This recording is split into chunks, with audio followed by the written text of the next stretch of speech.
ಆಗ ನಾಚೂತ ನಾಚೂತ ಹಿಂದಕ್ಕಾಗಿ ಬರುವಳೊಮ್ಮೆ ಹೇಗೆ ತಾಳಲಿ ಎಂದು ಬಳಿಗೆ ಸಾರುವಳೊಮ್ಮೆ ಹೇಗೆ ತಾಳಲಿ ಎಂದು ಬಳಿಗೆ ಸಾರುವಳೊಮ್ಮೆ ಪೂಗೋಲ ಪೂಗೋಲ ಪೂಗೋಲ ನೋಡು ಬಾಧೆಗೆ ಬೆಚ್ಚುತ್ತ ಒಂದು ಹೋಗಲಾತನ ಬಳಿಗೆ ಆತನ ಬಳಿಗೆ ಆತನ ಬಳಿಗೆ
ಬೆಚ್ಚುತ್ತಲೊಂದು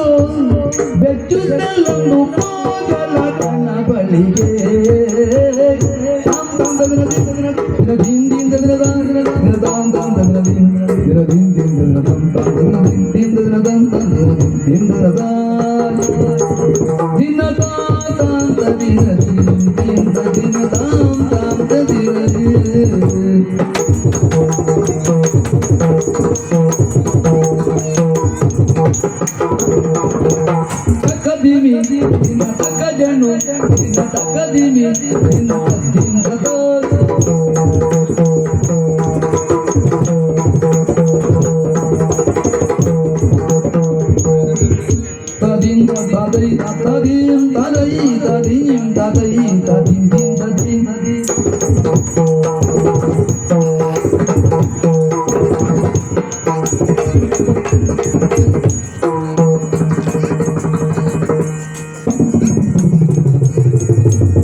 ಒಬ್ಬರಿಗೆ ಸಾಕಾಗ್ತದೆ, ಇನ್ನೊಬ್ರಿಗೆ ಬೇಕಾಗ್ತದೆ.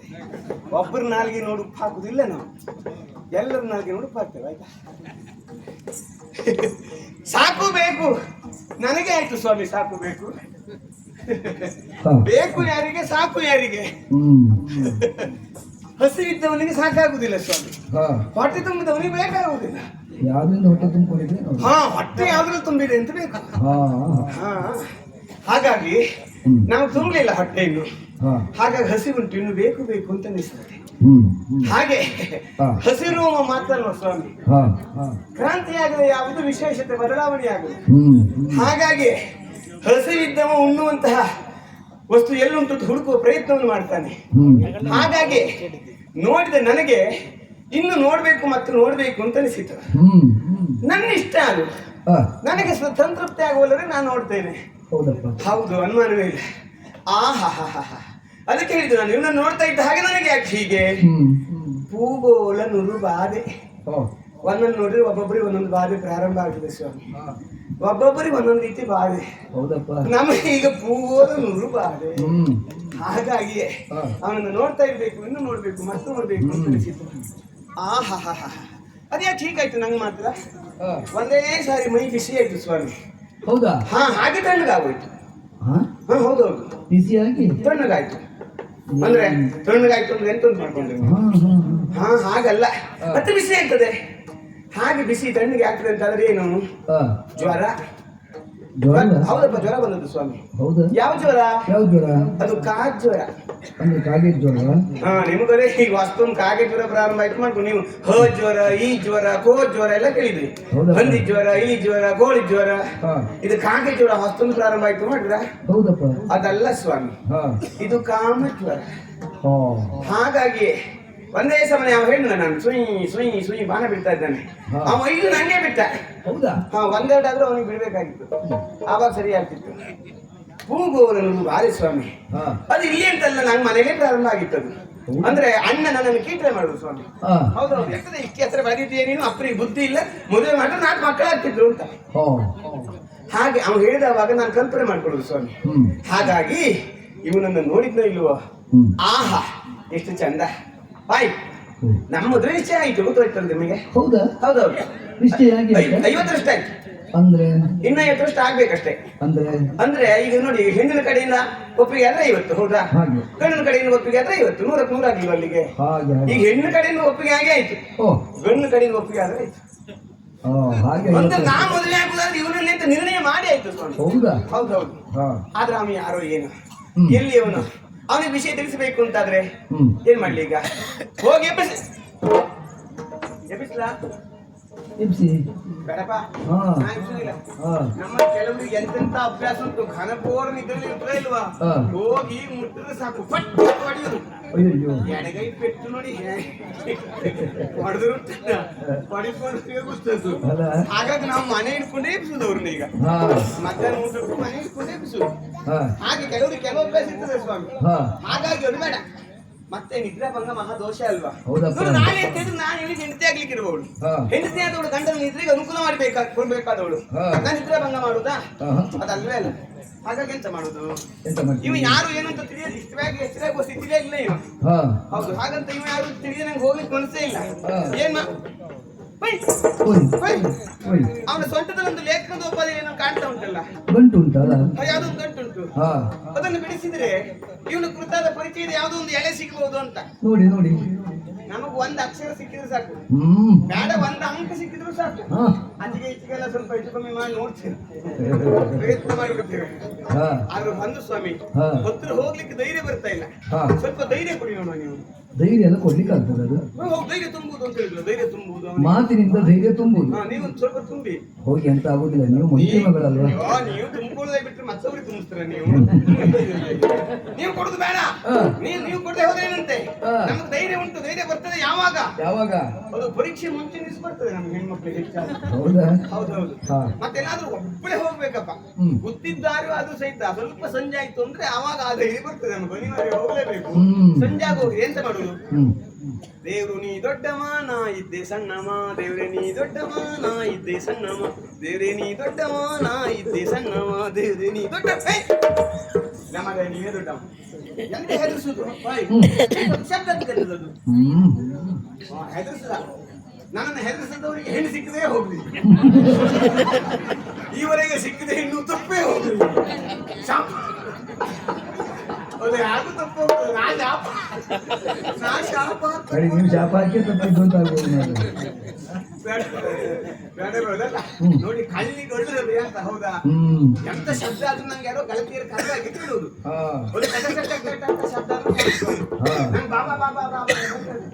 ಹಾಗಾಗಿ ನಮ್ಮ ಹೃದಯವೇ ಹಾಗೆ. ಹ್ಮ್. ಈಗ ದೇವ್ರೆ ನೀ ಇದ್ದೆ ದೊಡ್ಡವ ನಾ ಇದ್ದೆ ಸಣ್ಣವ, ನೀ ಇದ್ದೆ ದೊಡ್ಡವ ನಾ ಇದ್ದೆ ಸಣ್ಣವ, ನೀ ಇದ್ದೆ ದೊಡ್ಡವ ನಾ ಇದ್ದೆ ಸಣ್ಣವ, ನೀ ಇದ್ದೆ ದೊಡ್ಡವ ನಾ ಇದ್ದೆ ಸಣ್ಣವ. ಹೋಯ್. ನೀನು ಇದ್ರಲ್ಲಿ ಎಂತೆಂತ ಅಭ್ಯಾಸ ಎಲ್ಲ ಉಂಟೇನು. ಹ್ಮ್ ಒಮ್ಮೆ ಕಂಗಾಲಾಗೋದೆ ನಾನು. ಈಗ ಧೈರ್ಯ ಬಂತು ನೋಡಿ. ಹ್ಮ್ ನೀ ಇದ್ದೆ ದೊಡ್ಡವ ನಾ ಇದ್ದೆ ಸಣ್ಣ. ಈ ಗಂಟು ಹಾಕಿದವ್ರು ಯಾ ಸತ್ತವ್ರೆ ಮಾಡ್ತಾರೆ. ಬಿಡ್ಲಿಕ್ಕೆ ಸಾಧ್ಯವೇ ಇಲ್ಲ. ಇದೇ ತೆಗಿಬೇಕಾ? ಹೌದಾ ಅಂತ ಇವತ್ತಿಗೆ ಬ್ಯಾಗ ಅಂತ ಹೇಳಿ ಬ್ಯಾಗ್ ಮಾಡುದು ಹೇಗೆ? ಈ ಒಂದು ಗಂಟು ಬಿಡ್ಲಿಕ್ಕೆ ಇಷ್ಟೊತ್ತುಂಟು. ಈಗ ನಾ ಎಂತ ಮಾಡುದು? ಒಯ್ಯಪ್ಪ ದೇವ್ರೆ, ಎಷ್ಟು ಬ್ಯಾಗ್ ಆಯ್ತು ಅಷ್ಟು ಬ್ಯಾಗ್ ಆದ್ರೆ ನಮ್ಗೆ ಒಳ್ಳೇದಲ್ವಾ? ಹೌದಪ್ಪ, ಆದ್ರೆ ನಮ್ಮದೊಂದು ಕರ್ತವ್ಯ ಉಂಟಲ್ಲ, ಅದು ನಿಬಂಧನೆ ಉಂಟು. ಹೌದು, ನಿಬಂಧನೆ ಉಂಟು. ಅಯ್ಯೋ ರಾಜಕುಮಾರಿ ಜೊತೆಗೆ ಬಂದ್ರೆ ಅವ್ರ ಜೊತೆಗೆ ಹೋಗ್ಬೇಕಲ್ವಾ?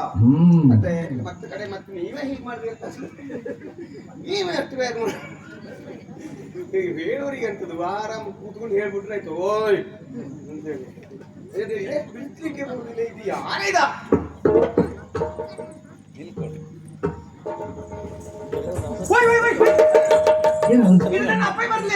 ಹೌದಾ? ಅಕ್ಷರ ಕಲ್ಪನೆ ಗೊತ್ತಾಗುತ್ತೆ. ಹೌದಾ? ಅಕ್ಷರ ಅಂದ್ರೆ ಹೇಗೆ ಹೇಗೆ? ಇದು ಬೆಳೆ ಬಟ್ಟೆ ಮೇಲೆ ಆಗ್ತಾನೆ ಕೆಸರಿನಲ್ಲಿ ಕುಳಿತಂತಹ ಕಾಗೆ ಹೆಜ್ಜೆ ಹಾಕ್ತಾ ಹೋದ ಅಂದ್ರೆ ಕೋಳಿ ಕಾಲು ಕಾಗೆ ಕಾಲು ಅಂತ ಅಲ್ವಾ? ಮತ್ತೆ ಅಷ್ಟೊಂದು ದೊಡ್ಡದು ಅಂತ ಹಾಗೆ ಯಾರಿಗೂ ಕಾಣ್ಬೇಕಪ್ಪ. ಹಾಗೆ ಎಂತ ಬರೆದಿದ್ದಾರೆ ನೋಡಿ ಬಿಡುವ. ನೀ ಮತ್ತೆ ಶಿವ ಶಿರೋಮಣಿ ದುಷ್ಟ ಬುದ್ಧನ ಅಪ್ಪಯ್ಯ ಸುಪ್ರೇಮದಿಂದ ತನ್ನ ಮಗ ಮದನಂಗೆ ಹೀಗೆ ಬರೆಸಿ ನೇಮಿಸಿದ ಕಾಗೆ ಬಾಳ ಚಡಿಕೆ. ಈ ಚಂದ್ರಹಾಸಂ ಯಾವ ಚಂದ್ರಹಾಸ? ಹಾ ಹೇಳಿಲ್ವಾ? ಹಾ ಲೇಖನ ತಂದವನಿ ಚಂದ್ರಹಾಸ ಸನ್ಮಾನವಿಲ್ಲ ಹೇಳಿಲ್ಲ. ಚಂದ್ರ ಅಲ್ಲಿಲ್ಲ, ಇವನ ಕುತ್ತಿಗೆ ಮೇಲೆ ಕೂತ್ಕೊಂಡಿದ್ದಾನೆ ಅಂತೆ. ಮಹಾ ಹಿತ ನಮಗೆ ಇಂಥವ್ರನ್ನ ನಮ್ಗೆ ಹಿತವಂತರಾಗುವುದೇ ಅನುಮಾನವಿಲ್ಲ. ನಾವು ವೈರತ್ವ ಕಟ್ಕೊಳ್ಳೋದೇ ಇಲ್ಲ.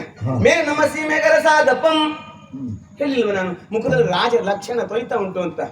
ಹೊತ್ತುಗಳಿಂದ ಬಂದ ಬಳಿಕೆ ಕುಲವಿತ್ತ ವಿದ್ಯ ವಯೋ ವಿಕ್ರಮಗಳ ನೀನು ನೋಡುತ್ತಿರದ ಕೊಡು ವಿ ವಿ ವಿ ವಿ ಹೊತ್ತುಗಳಿಂದ ಬಂದ ಬಳಿಕೆ ಇವನ ಕುಲ ವಿತ್ತ ವಿದ್ಯ ವಯೋ ವಿಕ್ರಮಂಗಳ ಅದು ಯಾವುದನ್ನು ನೋಡಬೇಕಾದಿಲ್ಲ.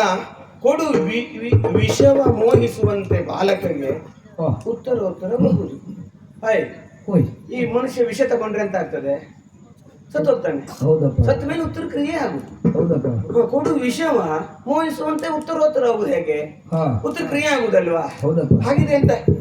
ಹಾ ಹಾ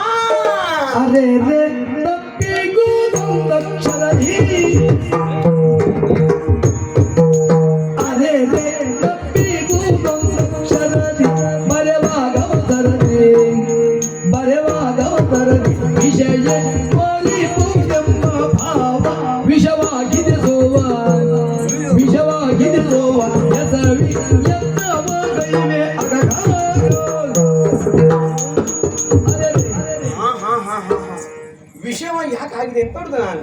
ನಂಗೆ ಈಗ ಗೊತ್ತಾಯ್ತು ಸ್ವಾಮಿ. ಅವಸರ ಆಗಿದೆ ಅನುಮಾನವೇ ಇಲ್ಲ. ನಮ್ಮ ಅಪ್ಪಯ್ಯ ಹೋಗುವಾಗ ನಾನು ಹೋಗಿ ತಡೆದಿದ್ದೆ.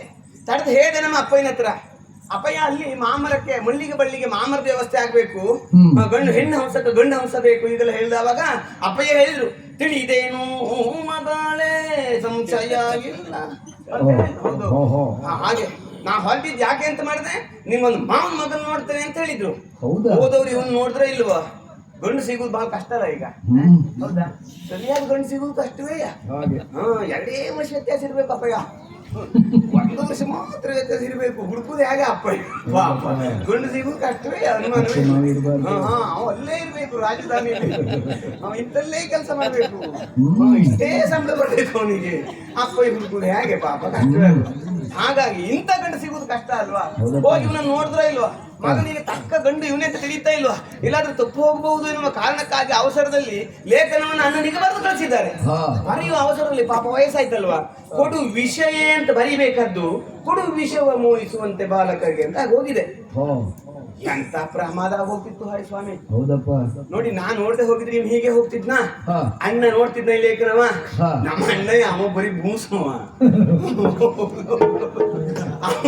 ಅವ ಓರು ವಿಷಯ ತಂದು ಕೊಟ್ಟಿ ಇವನು ಮುಂದೆ ಬಿಡ್ತಿದ್ದ. ಅಪ್ಪ ಹೇಳ್ದಂಗೆ ಉತ್ತರ ಕ್ರಿಯೆ ಆಗ್ತಿತ್ತು, ಉತ್ತರ ಆಗುದಲ್ಲ. ಅದಕ್ಕೆ ಹೇಳುದು ಸ್ವಾಮಿ, ಹೆಂಗಸರು ಮಾಡುದೆಲ್ಲ ಯಾವಾಗ್ಲೂ ಒಳ್ಳೆ ಕೆಲಸವೇ. ನಾನ್ ನೋಡಿ ಎದಲ್ದೆ ಹೋದ್ರು, ನಾ ಈಗ ನೋಡ್ದೆ ಹೋಗಿದ್ರೆ, ಓದ್ದೆ ಹೋಗಿದ್ರೆ ಎಂತ ವ್ಯತ್ಯಾಸ ಹೋಗಿದ್ದು? ಹೋದ್ರೆ ಪುಣ್ಯ ಸತ್ತೋಗ್ತಿದ್ದ. ಹೌದಾ? ನನಗೀಗ ನೆನಪಾಗುದು ಸ್ವಾಮಿ. ಒಂದೊಂದು ದಿವಸ ಸಮುದ್ರ ಮಥನ ಕಾಲದಲ್ಲಿ ವಿಷ ಬಂತಂತೆ. ಆವಾಗ ಪರಮೇಶ್ವರ ದೇವರು ಕುಡಿಯುವುದಕ್ಕೆ ಮುಂದಾದವಾಗ ಪಾರ್ವತಿ ದೇವಿ ಹೋಗಿ ಅವನ ಗಂಟ್ಲು ಒತ್ತಿದ್ಲಂತೆ. ಆ ವಿಷ ಅವನ ಗಂಟ್ಲಲ್ಲೇ ನಿಂತುಕೊಂಡಿತ್ತು. ಅವನು ನೀಲಕಂಠನಾದ. ಇವತ್ತು ಇವನು ಸೊಂಟಕ್ಕೆ ಕೈ ಹಾಕಿದ್ರೆ ನೀವು ಉಳ್ಕೊಳ್ಳಿಲ್ವಾ? ಈಗ ಆ ದಿವಸ ಅವನ ಗಂಟ್ಲಕ್ಕೆ ಕೈ ಹಾಕಿದ್ದು ಹಾಗಾಗಿ ಈಗ ಎಂತ ಮಾಡುದು? ಈಗ ಇದು ಕೊಡು ವಿಷಯವಾಗಿದ್ದು ವಿಷಯ ಆಗ್ಬೇಕಲ್ಲ. ಆ ಬರೆಯುವ ಸಾಧನ ಕೊಡಿ ನೋಡುವ ಎಂದು ಅದು ಕೊಡುವಂತದ್ದಲ್ಲೇ ಇಲ್ಲ. ನೀವು ಕೊಡುವುದಿಲ್ಲ, ಅದು ಬೇಡ. ನೀವು ಕೊಡುದು ಬೇಡ. ನೋಡಿ ಹೆಣ್ಮಕ್ಳು ಹಾಗೆ ನೋಡಿ, ಕಣ್ಣಿಗೆ ಕಪ್ಪು ಹಚ್ಚಿದ್ದೇನೆ, ಹೌದಾ, ಉಗುರು ಬೆಳೆಸಿದ್ದೇನೆ. ನನ್ನ ಅಂಬ ಇಲ್ಲಿ ಕೊಂಡು ಕೊಳ ಪುಷ್ಪನಿಗೆ ಸಂತಾನದವಳು ಉಗುರು ಬೆಳೆಸಿದ್ದೇನೆ ನೀನು ಅಂತ. ಹೆಣ್ಣು ಮಕ್ಕಳು ಉಗುರು ಬೆಳೆಸಿದ್ರೆ ಏನೇನೆಲ್ಲ ಪ್ರಯೋಜನ ಉಂಟು. ಮತ್ತೆ ಹಾಗಾಗಿ ಈ ಕಣ್ಣಿಗಿರುವ ಕಪ್ಪನ್ನು ತೆಗೆದು ಕೊಡು ವಿಷಯ ಮುಗಿಸುವಂತೆ ಮಾಡಕ್ಕೆ ಉತ್ತರೋತ್ತರಬಹುದು. ಸರಿ ಆಯ್ತಾ ಇಲ್ವಾ? ಆಯ್ತು, ಸರಿಯಾದದ್ದು ಹೌದು. ಇದು ನಾ ತಗೊಂಡೋಗಿ ಕೊಡುದ ಲೇಖನವ ಅವನ ಸೊಂಟದಲ್ಲೇ ಇರಬೇಕು. ಅವೇ ತಗೊಂಡೋಗಿ ಕೊಡ್ಬೇಕು. ಆ ಪುಣ್ಯಾತ್ಮನಿಗೆ ಇಷ್ಟೊತ್ತಿನೆಗಂತೂ ಎಚ್ಚರ ಆಗ್ಲಿಲ್ಲ. ಈಗ ಎಚ್ಚರ ಆಗ್ಬಿಟ್ರೆ ಈಗಿರುವುದು ಅದೇ ಉಪಾಯ. ದೇವ್ರೇ ನೀ ದೊಡ್ಡವ ನಾ ಸಣ್ಣವ, ದೇವ್ರೇ ನೀ ದೊಡ್ಡವ ನಾ ಇದ್ದೆ ಸಣ್ಣವ, ದೇವ್ರೇ ನೀ ದೊಡ್ಡವ ನಾ ಇದ್ದೆ ಸಣ್ಣವ.